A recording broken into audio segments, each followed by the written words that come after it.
Allahabad high court ने अभी, जहाँ तक मुझे याद आ रहा है, जुलाई या हो सकता है अगस्त हो, आई एम नॉट श्योर, 2026 में इलाहाबाद की डिवीज़न बेंच ने बहुत इम्पॉर्टेंट ऑब्जर्वेशन किया है। मैं आपके साथ शेयर करना चाहता हूँ वो। और इसी समय एक बात मैं ये भी आपसे कहना चाहता हूँ कि राहुल वेदी संस्थान के इस फोरम से, इस मंच से मैं सिर्फ वही जजमेंट आपके साथ शेयर करता हूँ जिनमें दो क्वालिटीज़ मैं देखता हूँ एज़ पर माई एक्सपीरियंस। एक तो वो जो कि आपके एग्ज़ाम के लिए रेलिवेंट हो, और दूसरे वे मतलब उन्हीं के साथ साथ वो थॉट प्रोवोकिंग भी हो, यानी उनमें कुछ नॉलेजेबल बात हो, ऐसी बात हो जो लीगल कंसेप्ट को समझने लायक हो, उस पर कुछ विचार करने लायक हो। पहले मैं इसका एक बैकग्राउंड आपको बनाता हूँ। हम सब ये जानते हैं कि जब भी कोई दांडिक मामला होता है, यानी कोई ऑफेंस कोई व्यक्ति करता है या आरोप होता है, तो उसका एक तय प्रक्रिया है, उसकी एक सेट प्रोसीडिंग होती है कि वो सूचना पुलिस तक जाती है, पुलिस उसको रिकॉर्ड करती है एफआईआर के रूप में, फिर वो घटना स्थल पर जाती है, वहाँ तथ्यों को देखती है, प्राइमरी ऑब्जर्वेशन करती है। अगर उसे लगता है कि एक्यूज़ है और उसे लगता है कि गिरफ्तार करना चाहिए, तो संज्ञेय मामले हैं तो बिना वारंट गिरफ्तार करती है। 24 घंटे तक अपने कस्टडी में रखती है। कस्टडी में रखने के 24 घंटे में ही अगर इन्वेस्टिगेशन कंप्लीट हो जाता है तब वो आगे प्रोसीड करती है और चार्जशीट फाइल करती है, और अगर नहीं कंप्लीट होता है तो वो रिमांड की मांग करती है। टेक्निकली रिमांड नहीं कहेंगे, लेकिन बोलचाल की भाषा में उसे कहते हैं, व्याकरणीय अर्थों में कह सकते हैं। पहले सेक्शन 167 में ये व्यवस्था थी सीआरपीसी में, अब सेक्शन 187 में है। अपने पास कस्टडी में रखते हुए इन्वेस्टिगेशन कंप्लीट करती है। उसके बाद अगर उसे लगता है कि प्रथम दृष्टया मामला बन रहा है, साक्ष्य पर्याप्त हैं, तो एक्यूज को उस चार्जशीट के साथ न्यायालय भेज देती है, और आगे फिर जो प्राइमरी जो भी इंक्वायरी हो वो चलता है डिफरेंट विचारणों के हिसाब से, और फिर आगे ट्रायल प्रोसीड होता है। ये एक बेसिक फंडा है इन्वेस्टिगेशन, इंक्वायरी और ट्रायल का, जो मैंने बहुत मतलब शॉर्ट में आपको बताया। अब इसमें जो दिक्कत है वो ये है कि गिरफ्तारी के समय अगर कोई भी प्रोसीजरल लैकुना हो जाए, कोई भी प्रोसीजरल डिफ़ॉल्ट हो जाए, कोई भी प्रक्रियात्मक कमी हो जाए, तो क्या आगे की पूरी प्रक्रिया क्वेश्चन की जा सकती है। यही बात division bench Allahabad high court ने क्वेश्चन किया है। क्यों क्वेश्चन किया है? डिवीज़न बेंच ने ये कहा कि, मैं पढ़ के बताता हूँ आपको, विहान कुमार जजमेंट 2025 में, प्रवीर पुराकास्था जजमेंट 2024 में, पंकज बंसल 2023 में, एट्सेट्रा एट्सेट्रा, ये जो जजमेंट्स आए, इन सारे जजमेंट्स में लगभग एक समान बातें डिसाइड की गई कि अगर गिरफ्तारी में कोई प्रोसीजरल लैकुना है, कोई प्रोसीजरल कमी है, जैसे कि अगर आपने गिरफ्तारी के ग्राउंड्स को सूचित नहीं किया है, तो हेवियस कॉर्पस की रिट के द्वारा उस पूरे प्रोसीजर को क्वेश्चन किया जा सकता है। इलाहाबाद हाई कोर्ट का कंसर्न ये है कि प्राइमरी जो प्रक्रिया है गिरफ्तारी की, उसमें त्रुटि के कारण अगर बाद की जुडिशियल प्रोसेस को हम गलत मान रहे हैं, असंवैधानिक या अविधिक मान रहे हैं, तो ये एक समस्याग्रस्त मामला है।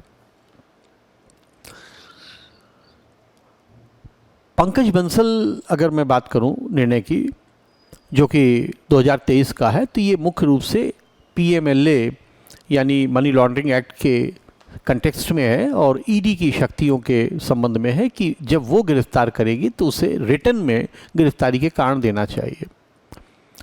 इसी बात को प्रवीर पुराकास्था 2024 में एक्सटेंड किया गया, और कोर्ट ने ये कहा कि पीएमएलए के साथ साथ जो स्ट्रिंजेंट लॉज हैं, यानी प्रिवेंटिव लॉज भी जो हैं, जो कठोर बहुत हैं, जैसे यूएपीए, उसमें भी ये आपको फॉलो करना होगा, रिटर्न में देना होगा। इस कंसेप्ट को उन्होंने एक्सटेंड किया मिहिर राजेश शाह वाले मामले में, जो इस वीडियो का पहला पार्ट है। मैंने पहले पार्ट में मिहिर राजेश शाह 1 नाम से इसी केस पर ही पूरा वीडियो बनाया है, ये उसका दूसरा पार्ट है। उसमें उन्होंने कहा कि जो यूएपीए और पीएमएलए लॉज हैं, जिसमें गिरफ्तारी की ग्राउंड्स को सूचित करने, रिटर्न सूचना के दायित्व को कंफर्म किया है कोर्ट ने, वो अब नॉर्मल यानी बीएनएस के अधीन जो ऑफेंस हैं या किसी भी ऑफेंस के ऊपर एप्लीकेबल होगा।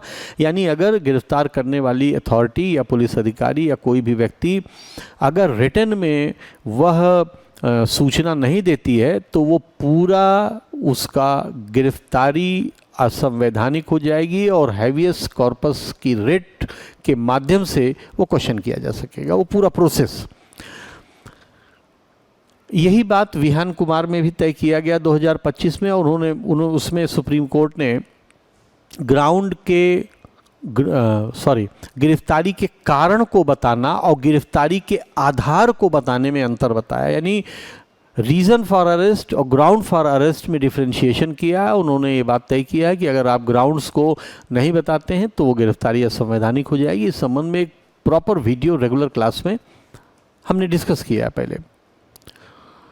अब ये जो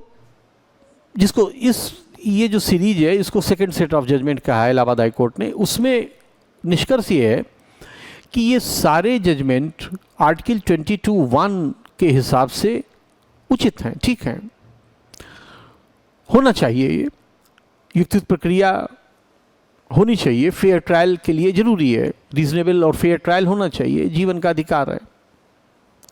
कई मामलों में बात डिसाइड की गई, वो ठीक है। लेकिन उस आधार पर सब्सीक्वेंट जुडिशियल प्रोसीडिंग्स को, इवन जब वो कॉग्निजेंस ले रहा है या चार्जशीट पर कॉग्निजेंस लेकर के आगे मामला प्रोसीड कर रहा है या रिमांड ले रहा है, सेक्शन 209 का जिक्र किया इलाहाबाद हाई कोर्ट ने सीआरपीसी के, सेक्शन 309 का जिक्र किया है सीआरपीसी के, उस कार्यवाही को भी निरस्त करने का जो कंसेप्ट है इलाहाबाद हाई कोर्ट के ऑब्जर्वेशन के हिसाब से वो ऑब्जेक्शनेबल है। 2 कारणों से। एक कारण तो उन्होंने ये बताया कि ये अनुच्छेद 141 का उल्लंघन करता है, स्टेट डिसाइसिस का सिद्धांत है। बंगाल एमएनटी का केस का उन्होंने जिक्र किया है। 60 के दशक, अर्ली दशक में ये निर्णय किया गया, जिसमें ये कहा गया कि सुप्रीम कोर्ट के द्वारा अगर कोई बात डिसाइड कर दी जाती है और बाद की बेंचेस में अगर कोई डिफरेंट निष्कर्ष निकलता है तो सिर्फ इसी आधार पर उस बात को खारिज नहीं किया जाना चाहिए। उनके हिसाब से ये बात इस आधार पर गलत है। और दूसरा आधार उन्होंने ये लिया कि इस तरीके से अगर हम ओपन कर देंगे हैबियस कॉर्पस की रिट के माध्यम से, तो फ्लड गेट्स ओपन हो जाएंगे और मामलों की बाढ़ आ जाएगी और हर व्यक्ति छोटी से छोटी त्रुटि को ले करके भी अपनी गिरफ्तारी को चैलेंज कर सकेगा। मैं पढ़ना चाहता हूँ, I want to read the exact phrase from the court. I'm reading. The floodgates have been opened for the person in detention to approach the court at any stage of investigation/trial and even after cognizance of offence taken on charge sheet, framing of charges, and during the trial and after the rejection of their bail applications by the trial court, High Court, and the Honorable Supreme Court at any stage of investigation or trial on the ground that their initial remand order was illegal and therefore their rights guaranteed under Article 22(1) of the Constitution of India has been violated. ये उन्होंने कहा है कि ये बात बहुत गलत है और इससे मामलों की बाढ़ आ जाएगी। As I read the floodgates open, एक लाइन और पढ़ना चाहता हूँ आपके लिए। In such a situation and at such a stage, it was strongly contended that a writ of habeas corpus cannot be issued in the view of judgment of Apex Court, etc. Colonel Dr. B. Ramchandra Rao versus State of Orissa 1972 and the judgment of the same High Court in Shashank Mishra case. Court ने ये बात, दोनों बात भी कही कि ये बात जो है गलत है। इन दोनों मामलों में कोर्ट ये कह रहा है कि ये बात तय की गई थी कि अगर गिरफ्तारी में या इनिशियल रिमांड ऑर्डर में कुछ त्रुटि है, प्रक्रियात्मक कोई त्रुटि है, और बाद में एक valid remand order judicial mind को अप्लाई करते हुए पास किया गया है, तो फिर वो इनिशियल जो कमी है वो दूर हो जाती है। कोर्ट ने कहा ये सही लाइन ऑफ एक्शन है, ये सही थॉट ऑफ प्रोसेस है, और इसका उल्लंघन करते हैं ये सारे जजमेंट। इस संबंध में उन्होंने इन सारे जजमेंट्स को 2 सेट में बांटा है, जिसमें फर्स्ट सेट ऑफ जजमेंट उन्होंने कहा है कि वो ठीक है, जिसके हिसाब से इनिशियल कमी होने के बाद भी अगर एक प्रॉपर जुडिशियल ऑर्डर पास किया जाता है तो वो जो इनिशियल कमी है वो दूर हो जाएगी। और सेकंड सेट ऑफ जजमेंट जो है, जिसमें मैंने जिन जजमेंट्स का नाम लिया, उनमें ये कहा गया है कि इनिशियल ऑर्डर को अगर कोई त्रुटि है तो हम चैलेंज कर सकते हैं किसी भी स्टेज पर उस पूरे प्रोसेस को हैवियस कॉर्पस के माध्यम से। कोर्ट के हिसाब से ये गलत सोच है, ये गलत interpretation. First set of judgment में उन्होंने नाम लिया है A.K. गोपालन सेलिब्रेटेड केस है 1965, B Ramachandra Rao 1971, I just asked Kanu Sanyal, it is also a very important judgment, and Sanjay Dutt 1994। ये एक इम्पॉर्टेंट ऑब्जर्वेशन बनता है इलाहाबाद हाई कोर्ट की डिवीज़न बेंच का। मैं साइटेशन इसका नोट कर रहा हूँ, अगर ये बात नोट की जा सकती है तो साइटेशन है, I think just give me some, ये साइटेशन होगा इसका, yes I have the citation, Neeraj एवं अन्य versus UP state, Uttar Pradesh राज्य एवं अन्य, 2026 इलाहाबाद हाई कोर्ट। और जो डीबी है वो है जस्टिस सिद्धार्थ जे और विनय कुमार द्विवेदी।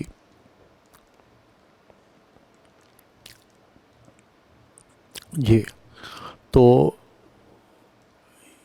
ये निर्णय थॉट प्रोवोकिंग है, और डिवीज़न बेंच का जो ऑब्जर्वेशन है वो उचित प्रतीत हो रहा है कि ये सारी समस्याएं आएंगी या आ सकती हैं, और ये एक बढ़िया जजमेंट है जो हमारे लिए सोचने के और पढ़ने और मनन करने लायक है, तो इसे हमें ध्यान रखना चाहिए।